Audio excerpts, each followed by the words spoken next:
बाबा जी और हुजूर जी की प्यारी साध संगत जी, राधा स्वामी जी। संगत जी, आज का दिन सचमुच कृपा भरा रहा। डेरा ब्यास में दो ऐसी घटनाएं घटी कि हर कोई हैरान रह गया। और बाबा जी ने अमृतसर मजीठा में ऐसा दिव्य माहौल बना दिया कि देखने वालों के मन खुश हो गए। पूरा घटनाक्रम क्या हुआ, किस तरह बाबा जी निकले, कहां कहां पहुंचे और क्यों गए, ये सब हम आपको एक एक बिंदु में बताने वाले हैं। दरबार साहिब के मेन गेट पर जब बाबा जी पहुंचे तो वहां उस समय एक भावुक करने वाली घटना भी हो गई, जो हम आपको आगे बताएंगे। कल रात तक किसी को भी अंदाजा नहीं था कि बाबा जी अगली सुबह कहां दर्शन देंगे, कहां जाने वाले हैं और क्या कार्यक्रम होगा। लेकिन जैसे ही सुबह हुई, बाबा जी ने अपनी मौज में फरमाया कि चलो आज दरबार साहिब मथा टेक कर आते हैं। फिर क्या था, बाबा जी तुरंत तैयार हुए। काले रंग की कार में बाबा जी कोठी से बाहर निकले। सबसे पहले बाबा जी ने लगभग 5 मिनट पंडाल में संगत को दर्शन दिए। हुजूर जी भी उनके साथ ही पंडाल में मौजूद थे। हुजूर जी पूरे समय सत्संग में बैठे रहे, लेकिन बाबा जी ने केवल कुछ ही क्षण संगत को दर्शन देकर आगे के रास्ते पर प्रस्थान कर दिया। कुछ वीडियो डेरा परिसर से वायरल भी हुई, लेकिन सही जानकारी यह है कि बाबा जी ठीक 10 बजे डेरा से निकले और 10:40 पर मजीठा सेंटर पहुंच गए। जैसे ही बाबा जी मजीठा सेंटर पहुंचे, संगत के फोन पर फोन बजने लगे। यानी संगत एक दूसरे को फोन करने लगी कि बाबा जी आए हैं, जल्दी से आकर दर्शन कर लो। काफी लोग पहले से ही वहां पहुंच चुके थे। बाबा जी ने वहां पैदल चलते हुए सभी को ऐसे दर्शन दिए कि हर कोई निहाल हो उठा। भीड़ इतनी ज्यादा हो गई कि बहुत से लोग बाबा जी के दर्शन से वंचित रह गए। हमारे एक जान पहचान के भाई साहब भी आज सुबह डेरा गए थे। उन्होंने हमें यह पूरी जानकारी दी, जो कि हम आपको इस चैनल पर साझा कर रहे हैं। आइए अब विस्तार से सुनिए। जब बाबा जी दरबार साहिब गए तो क्या हुआ। मजीठा सेंटर में दर्शन देने के बाद बाबा जी सीधे दरबार साहिब के लिए रवाना हुए। जैसे ही संगत को पता चला कि बाबा जी दरबार साहिब आ रहे हैं, हर तरफ फोन बजने लगे कि जो भी दर्शन करना चाहता है समय पर पहुंच जाए। देखते ही देखते दरबार साहिब में हजारों की संख्या में संगत इकट्ठी हो गई। लगभग 11:30 के आसपास बाबा जी दरबार साहिब पहुंचे और करीब 20 मिनट तक शांति से बैठकर कीर्तन श्रवण किया। किसी को दरबार साहिब में बाबा जी के आने की पहले से कोई सूचना नहीं दी गई थी। बाबा जी लगभग अकेले ही पहुंचे। बस एक सुरक्षा वाहन साथ था। वीडियो में आपने देखा ही होगा। आगे एक गाड़ी चल रही है और पीछे बाबा जी की कार चल रही है। बाबा जी ने दरबार साहिब में बड़े ही शांत भाव से दर्शन किए और कीर्तन सुना। उनके वहां पैदल चलते हुए पहुंचने की कई वीडियो भी वायरल हुई। बाहर इतना बड़ा जनसूह उमड़ आया कि दरबार साहिब की सुरक्षा टीम भी आश्चर्य में पड़ गई, क्योंकि जब भी बाबा जी कहीं पहुंचते हैं, संगत हवा की तरह दौड़कर आ जाती है। व्यास की संगत तो ऐसी है कि अगर बाबा जी कह भी दें कि पीछे मत आओ, फिर भी जहां कहीं बाबा जी हो, संगत वहां पहुंच ही जाती है। कुछ समय पहले जब बाबा जी आनंदपुर साहिब गए थे, तब भी एक पत्रकार ने बिल्कुल खुलकर यह बात कही थी कि यहां जितनी भी भीड़ लगी है, उसका बड़ा हिस्सा तो बाबा जी के दर्शन करने आया है। अगर बाबा जी यहां से उठकर चले गए तो पूरा पंडाल खाली हो जाएगा। संगत का भाव ही ऐसा है। उन्हें जगह से मतलब नहीं, बस अपने गुरु की एक झलक मिल जाए, यही उनकी इच्छा होती है। दरबार साहिब में बाबा जी बैठे रहे। संगत माथा टेकती हुई उनके दर्शन भी कर रही थी और गुरु ग्रंथ साहिब महाराज के भी दर्शन कर रही थी। लगभग 1:30 बजे के आसपास बाबा जी वापस डेरा व्यास पहुंच गए। सुबह 10 बजे निकले थे और दोपहर तक पूरे क्षेत्र में ऐसी लहर दौड़ा दी कि हर कोई बोल उठा, आज तो बाबा जी ने पूरे वातावरण में टहलका मचा दिया। न्यूज वालों को भी खबर मिल गई, लोगों को वीडियो बनाने का मौका मिल गया।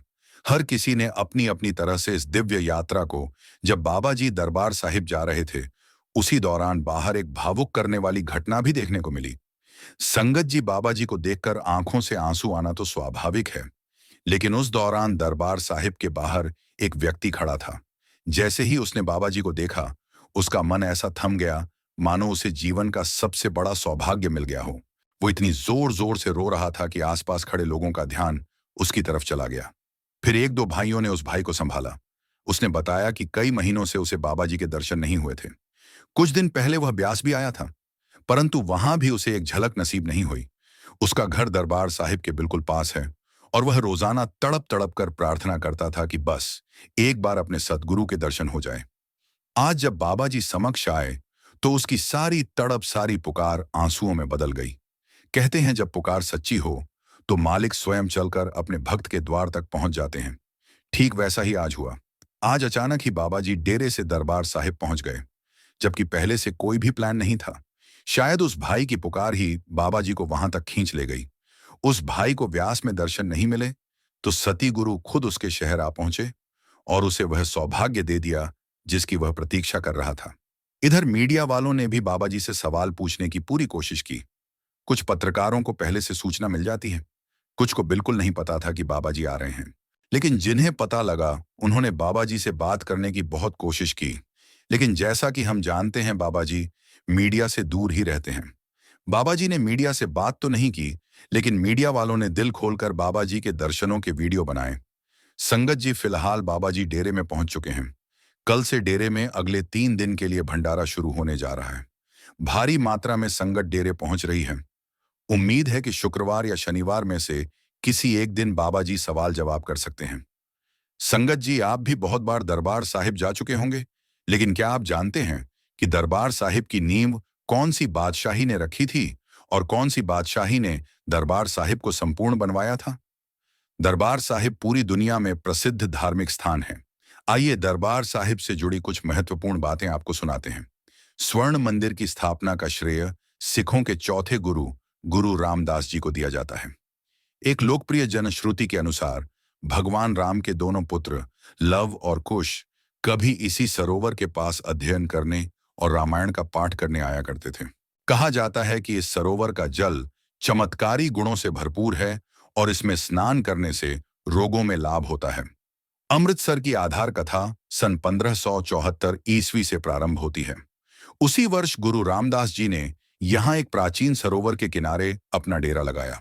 धीरे धीरे भक्तों का जमावड़ा बढ़ने लगा। गुरु साहिब ने बाद में सरोवर और उसके आसपास की भूमि खरीद ली और भक्तों के सहयोग से एक विशाल सरोवर का निर्माण कराया। गुरु के रहने के स्थान को गुरु का महल नाम दिया गया और उसके इर्द गिर्द बस्ती बसने लगी, जिसे रामदासपुरा कहा गया। सरोवर का जल अमृत समान माना जाता था, इसलिए इस बस्ती का नाम आगे चलकर अमृतसर पड़ा। गुरु रामदास जी का उद्देश्य था कि यहाँ एक महान धार्मिक केंद्र की स्थापना की जाए और मध्य भाग में एक पवित्र मंदिर बनाया जाए। लेकिन 2 वर्ष बाद ही गुरु जी ने चोला छोड़ दिया। उनके पुत्र और उत्तराधिकारी गुरु अर्जुन देव जी ने इस कार्य को आगे बढ़ाया और सन 1601 में सरोवर के बीच स्थित मंदिर का निर्माण पूर्ण कराया। यहीं पर पहली बार पवित्र गुरु ग्रंथ साहिब का प्रकाश किया गया। इसके बाद यह स्थान सिर्फ सिखों के लिए ही नहीं, बल्कि अनेक धर्मावलंबियों के लिए भी एक प्रमुख तीर्थ बन गया। बाद में पंजाब के महाराजा रणजीत सिंह ने इस मंदिर की शोभा बढ़ाने के लिए इसके निचले हिस्से में संगमरमर लगवाया। ऊपरी हिस्से को पहले तांबे से मढ़वाया गया और फिर उस पर शुद्ध सोने की परत चढ़वाई गई। अनुमान है कि लगभग 400 किलोग्राम सोना इस कार्य में उपयोग किया गया और तभी से यह मंदिर स्वर्ण मंदिर के नाम से विख्यात हो गया। स्वर्ण मंदिर का मुख्य गर्भगृह पवित्र सरोवर के ठीक मध्य स्थित है और वहां तक पहुंचने के लिए लगभग 60 मीटर लंबा एक सुंदर पुल बना हुआ है। इस पुल के प्रारंभिक हिस्से को दर्शनीय डड़ी कहा जाता है।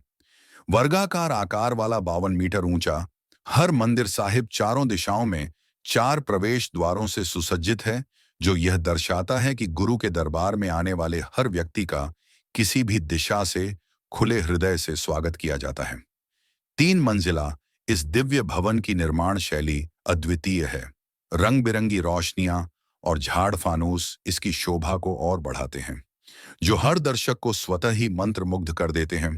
पहली मंजिल पर गुरु ग्रंथ साहिब विराजमान है, जिनके ऊपर रत्नों से जड़ा हुआ सुंदर छत्र स्थापित है। हर दिन सुबह 3 बजे से रात 10 बजे तक गुरु ग्रंथ साहिब का अखंड पाठ चलता रहता है। रात 10 बजे पाठ समाप्त होने पर गुरु ग्रंथ साहिब को बड़े ही सम्मान और मर्यादा के साथ कोठा साहिब नामक पवित्र स्थान पर ले जाया जाता है। इसके बाद हर मंदिर साहिब की संपूर्ण सफाई होती है। दूध से धुलकर साफ कपड़ों से पोंछकर फिर चांदनी बिछाई जाती है। अगली सुबह पुनः 3 बजे पाठ आरंभ हो जाता है और लगभग 4 बजे रणसिंघा भक्ति संगीत और कीर्तन की मधुर धुनों के बीच सोने की पालकी में गुरु ग्रंथ साहिब को आदर सहित हर मंदिर साहिब में लाकर प्रतिष्ठित किया जाता है। इसके बाद दिन भर संगत माथा टेकने और आशीर्वाद लेने आती रहती है। स्वर्ण मंदिर आने वाले श्रद्धालु स्वच्छता और अनुशासन का विशेष ध्यान रखते हैं। यहाँ जूते पहनकर प्रवेश करना या सिर खुला रखना पूरी तरह वर्जित है। हर द्वार पर जूते और सामान रखने की उचित व्यवस्था है। प्रवेश से पहले हर व्यक्ति को बहते पानी में अपने पैर धोने अनिवार्य हैं। बिना पैरों को साफ किए अंदर प्रवेश की अनुमति नहीं होती। सरोवर के किनारे ही सदियों पुराना दुख भंजनी बेरी का वृक्ष स्थित है। मान्यता है कि सरोवर में स्नान करने से मनुष्य के दुख दूर होते हैं। स्नान के बाद श्रद्धालु सरोवर की परिक्रमा करते हुए दर्शनीय डड़ी से होकर हर मंदिर साहिब पहुंचते हैं। गुरु पर्वों और विभिन्न त्योहारों के अवसर पर पूरा स्वर्ण मंदिर परिसर जगमग रोशनी से सजा दिया जाता है और उस समय श्रद्धालुओं की भीड़ अपार होती है। दर्शन के पश्चात लोग हरि की पैड़ी पर जाकर चरणामृत ग्रहण करते हैं। ऐसा माना जाता है कि यहाँ मांगी गई मनोकामनाएं अवश्य पूर्ण होती हैं। स्वर्ण मंदिर के निकट ही संगमरमर से निर्मित एक और भव्य भवन स्थित है। अकाल तख्त इसकी स्थापना सिखों के छठे गुरु हरगोविंद साहिब जी ने की थी। यह स्थान सिख धर्म का उच्चतम आध्यात्मिक और धार्मिक सिंहासन माना जाता है। यहाँ से ही महत्वपूर्ण धर्म उपदेश आदेश और हुक्मनामे संगत को सुनाए जाते हैं।